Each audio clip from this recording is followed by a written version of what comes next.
Mes très chers frères et sœurs, amis fidèles du parvis du Seigneur, paix et bien, dans le nom de notre Seigneur Jésus-Christ, une seule chose je nous propose aujourd'hui pour notre méditation.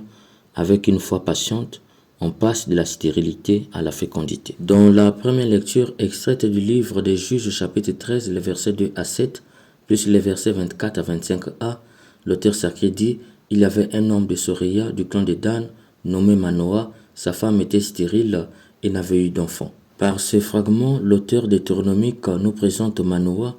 Il est de Soréa, une ville fortifiée de Juda et de Benjamin. Il est de la tribu de Dan, c'est-à-dire l'une des 12 tribus d'Israël, car Dan était fils de Jacob et de Bila. Manoah en hébreu signifie en français repos. Il était un Danite, c'est-à-dire issu de la descendance de Dan. Il était un homme fidèle à Dieu. Il faut entendre par là qu'il était un homme du bien. Craignant Dieu, Manoah toute sa vie faisait de son possible pour connaître et faire la volonté de Dieu. Mes chers amis, d'un point de vue de la foi, c'était un homme de foi, un exemple. Par contre, l'auteur deutéronomique nous dit que sa femme était stérile. Manoah n'avait pas donc d'enfant. Mes chers amis, n'allons pas si vite ici, il y a un scandale à révéler. Manoah est un homme de bien, un homme fidèle à Dieu, un homme pris comme exemple au nom de sa foi. Plus proche de Dieu que lui, il n'en avait pas. Cependant, il n'avait pas d'enfant. D'un point de vue religieux, c'est un scandale. Comment est-ce que Dieu ne pouvait pas avoir pitié d'un tel homme et le laisser pendant beaucoup de temps être l'objet de persiflages, de sarcasmes et de moqueries au point que les autres pouvaient douter de sa foi en Dieu? Un autre détail important est que l'auteur deutéronomique nous dit que sa femme était stérile. Mes chers amis, il est dit scientifiquement que si le problème est connu, c'est déjà une solution à moitié. Ici, on nous pointe du doigt le problème, c'est sa femme. Dans la normalité, Manoah pouvait prendre une autre femme. Abraham, tout Abraham qu'il était, avait succombé à ce problème en allant faire un enfant avec sa servante. Aujourd'hui, beaucoup d'hommes n'hésitent pas un instant à le faire. La stérilité de l'homme est souvent pardonnée, mais celle de la femme reste un péché impardonnable. Aujourd'hui, combien d'hommes manquent du respect à leurs femmes parce qu'elles n'arrivent pas à concevoir? Combien d'hommes sont allés voir ailleurs parce que leurs femmes sont stériles? Combien de femmes ont été divorcées de leur mari à cause de la stérilité? Voilà un homme Manoah, sa femme est stérile et c'est connu. En fait, l'être du mal est connu, c'est sa femme. Malgré tout cela, il ne quitte pas sa femme. Il ne va plus non plus faire d'enfants dehors. Et le comble, il reste un homme du bien, un homme de foi, un homme fidèle à son Dieu. La grandeur d'homme ne se mesure pas à sa capacité de procréation, mais dans sa capacité à assumer la stérilité de sa femme qu'il prétend aimer. Si être grand signifie avoir d'enfants, pourquoi quand l'homme est stérile, il veut que sa femme l'accepte comme cela? Pourquoi l'homme stérile ne pardonne pas sa femme qui lui fait d'enfants dehors avec un autre? Cette injustice est d'ordre diabolique et révèle de la petitesse d'esprit.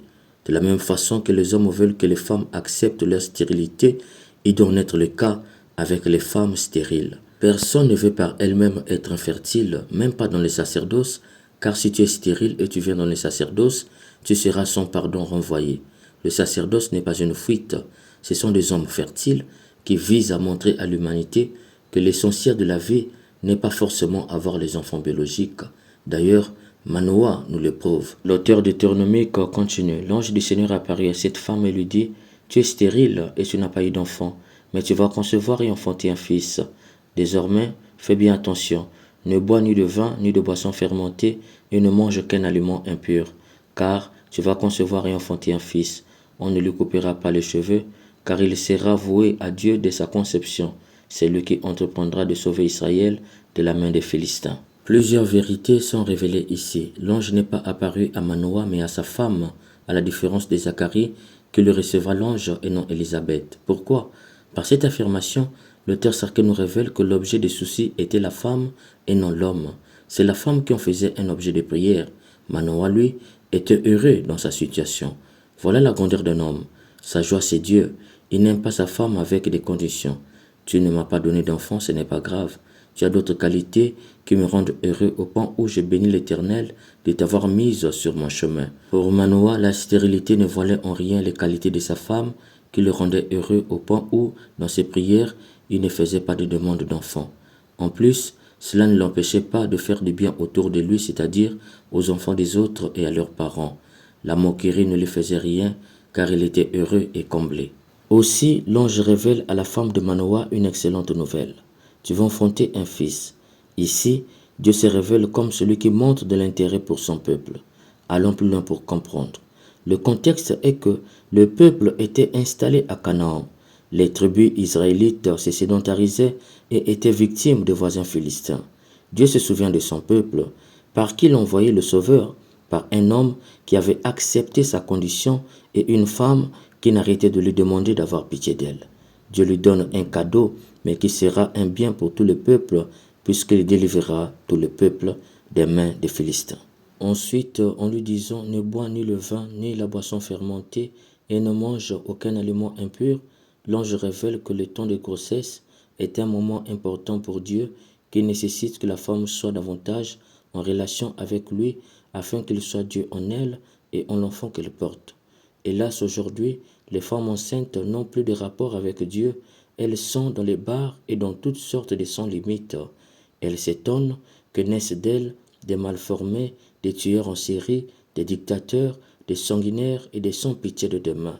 Elles s'étonnent également que certains succombent à l'accouchement ou font des fausses couches. Outre cela, par ses interdits, Dieu veut que la mère depuis le ventre donne à son enfant une bonne éducation. Pour Dieu, l'éducation des valeurs commence depuis le ventre. D'ailleurs, les interdits de la mère seront plus tard les interdits de l'enfant Samson. Hélas, il y a des femmes qui sont toujours tristes tout le temps de la grossesse, des femmes violentes et impolies tout au long de la grossesse. Elles oublient que les enfants apprennent de la vie depuis le ventre de leur mère. Elles sont étonnées qu'une fois grandis, leurs enfants sont enfermés, souvent tristes et défaitistes, voire sans énergie positive à la vie. Des enfants gâchettes faciles à l'insulte. En fait, ils ont été éduqués ainsi depuis le ventre de leur mère. Pour l'ange, le temps de grossesse est un temps d'éducation, c'est pour cela qu'il donne les interdits. Une femme ivre n'a aucun contrôle et cela joue sur l'enfant. Une viande impure est une viande agressée et cette violence agit sur l'enfant. C'est pour cela qu'il donne cela comme interdit. Enfin, il dit, on ne lui coupera pas les cheveux. Il faut entendre par là la consécration de l'enfant à Dieu. Mais, chers frères et sœurs, nous venons de voir comment Dieu finit toujours par récompenser un homme qui croit en lui et qui reste fidèle d'une part, une femme qui croit en lui et ne cesse de patienter dans la prière d'autre part. La foi qui s'est patientée et la prière persévérante finissent toujours par toucher le cœur de Dieu. Manoah par sa foi et sa fidélité dans le bien, sa femme par la foi qui connaît la patience et la prière persévérante ont fini par toucher le cœur de Dieu qui a fait l'impossible dans leur vie. Une femme déclarée stérile médicalement qui devient enceinte d'un enfant sauveur de tout un peuple. C'est dans cette dynamique que j'ai dit, avec une foi patiente, on passe de la stérilité à la fécondité. Mais très chers frères et sœurs, la foi patiente est le chemin de la rencontre avec le Dieu de l'inouï. Ce Dieu qui perd jamais de vue un homme ou une femme qui croit en lui est patiente. La foi patiente nous introduit directement au cœur du mystère de ce Dieu qui rend possible l'impossible. Tous, à quelque niveau que nous soyons, nous sommes stériles de quelque chose. Stériles physiquement, stériles intellectuellement, stériles spirituellement. Les échecs nous rongent, le découragement gouverne nos cœurs.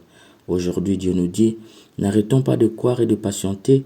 Au bon moment, il nous fera passer de la stérilité à la fécondité. Élisabeth, dans l'Évangile, va mettre au monde à l'âge avancé, c'est-à-dire après 70 ans. C'est un exemple qui nous fait dire rien n'est impossible à Dieu. Alors, toi mon frère qui t'agite et t'inquiète à cause de ta stérilité, toi qui manques de respect à ta femme parce qu'elle ne conçoit pas, Dieu te dit aujourd'hui, avec la foi patiente, tu peux passer de la stérilité à la fécondité. Si tu t'agites et t'inquiètes trop, c'est parce que tu ne crois pas assez en Dieu. Toi, ma sœur, qui pleure à cause des moqueries, du manque de respect de la part de ton mari, de ta belle famille parce que tu es stérile, toi qui subis un homme qui va dehors faire les enfants, Dieu te dit, la foi patiente et la prière persévérante finissent toujours par toucher son cœur. J'ai déjà vu plusieurs femmes stériles faire l'expérience de ce Dieu à qui rien n'est impossible. S'il a fait pour elles, pourquoi ne fera-t-il pas autant pour toi? N'est-il pas le même Dieu hier, aujourd'hui et demain? Cher ami, Dieu reste le Dieu de l'inouï à qui lui reste fidèle et passionne la prière. Par l'inouï, il faut entendre par là ce qu'on n'a jamais entendu et vu. S'il prend du temps pour te répondre, c'est parce qu'il veut que le cadeau que tu vas recevoir de lui soit une action de grâce pour toi et pour un plus grand nombre. Cher ami de Manoah avec sa femme et de Zacharie avec Élisabeth, Dieu te dit aujourd'hui, aucune tâche n'est difficile pour lui. Tu as donc intérêt à faire preuve de foi patiente, car c'est un chemin qui fait passer de la stérilité à la fécondité. Amen.